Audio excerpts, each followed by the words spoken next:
Good morning, my Real News Midday TV family. Thank you so much for tuning in this morning, and I'm wishing for everyone a wonderful and productive day. And in the news this morning, man gunned down in Charlestown. A man was shot and killed on Sunday evening in Charlestown, St. Anne. The deceased is Junior Hyde, also known as a Buftik. Reports are that sometime after 6 p.m., Hyde was chased and shot multiple times by gunmen. He died on the spot. Investigations are ongoing. Man and a goat die in St. Elizabeth car crash. A man died as a result of injuries he sustained when he lost the control of his car on the Braze River Main Road in St. Elizabeth on Sunday. The crash also resulted in a goat being killed. Police named the deceased man as Devonny Samuels, 27, a resident of Braze River in St. Elizabeth. A police report said about 10:15 a.m., Samuels was driving his 2011 Toyota Corolla Axio when he lost the control of it and crashed into a meter post. The post collapsed and fell onto a goat, killing the animal. The car also overturned during the crash. Samuels was taken to hospital and pronounced dead on arrival. Statistics from the police show that up to early Sunday morning, 37 people died in road crashes since the start of the year, compared to 46 during the corresponding period last year. Trelawny man and a woman charged for attack on man's ex-girlfriend. The police have charged a woman and a man for attacking his ex-girlfriend after she confronted him in Water Square, Falmouth, Trelawny. Wounding with intent charges have been laid against the 35-year-old Teosha Cook, a bartender of Market Street, Falmouth, and the 35-year-old Jordan Clark of Vanzi in Falmouth.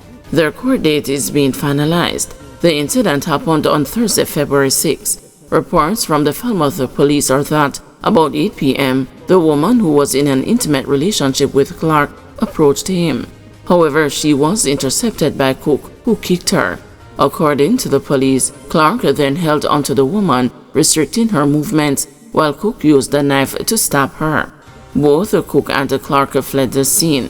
The woman was later assisted to hospital, where she was admitted for treatment. A report was made to the police and an investigation was launched, which led to the arrest and the charge of both accused. Suspect in murder of schoolgirl Price Johnson arrested. The police have arrested the man accused of the brutal murder of 14-year-old schoolgirl Price Johnson. A man in Noah Linder was apprehended on Sunday afternoon along Crescent Road, Kingston 13, with the support and in the presence of his relatives.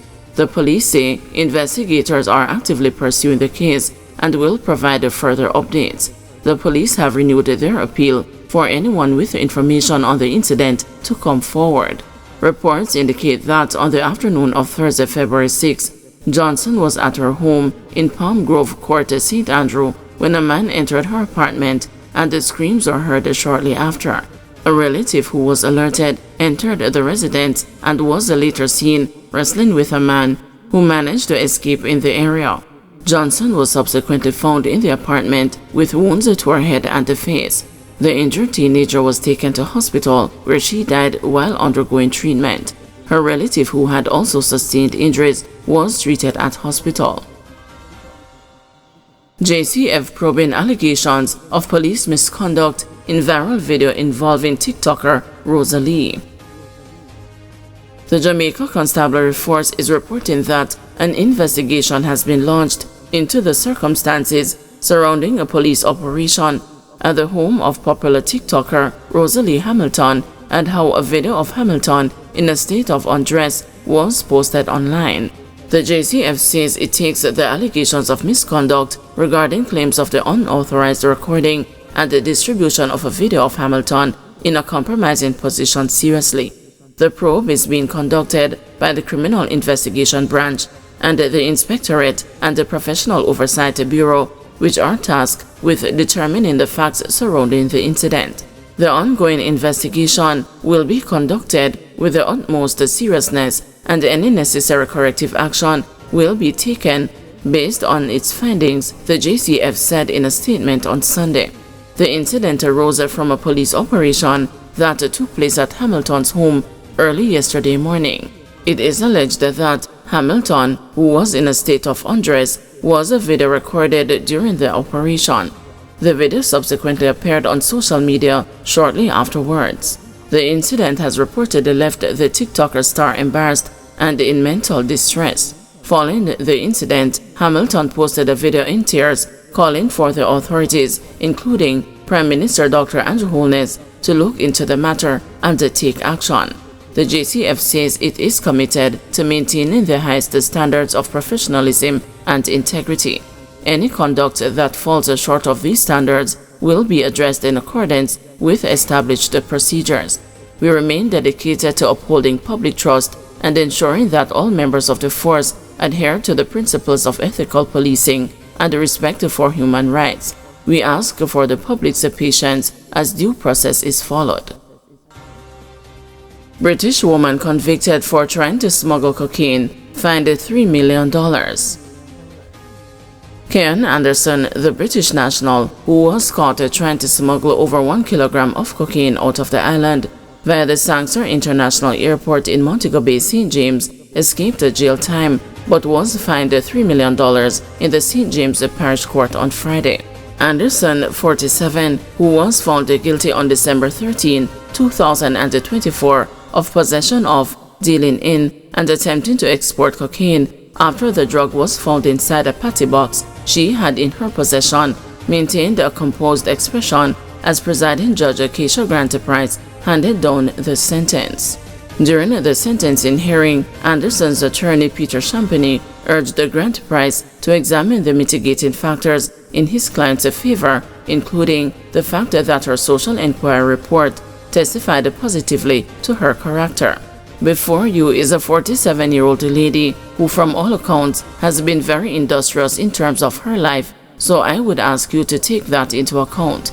She has no previous convictions recorded against her name, and the report itself is actually a very impressive report as it speaks very well of her, her history, her involvement with her family, and her work relations, said Champagny.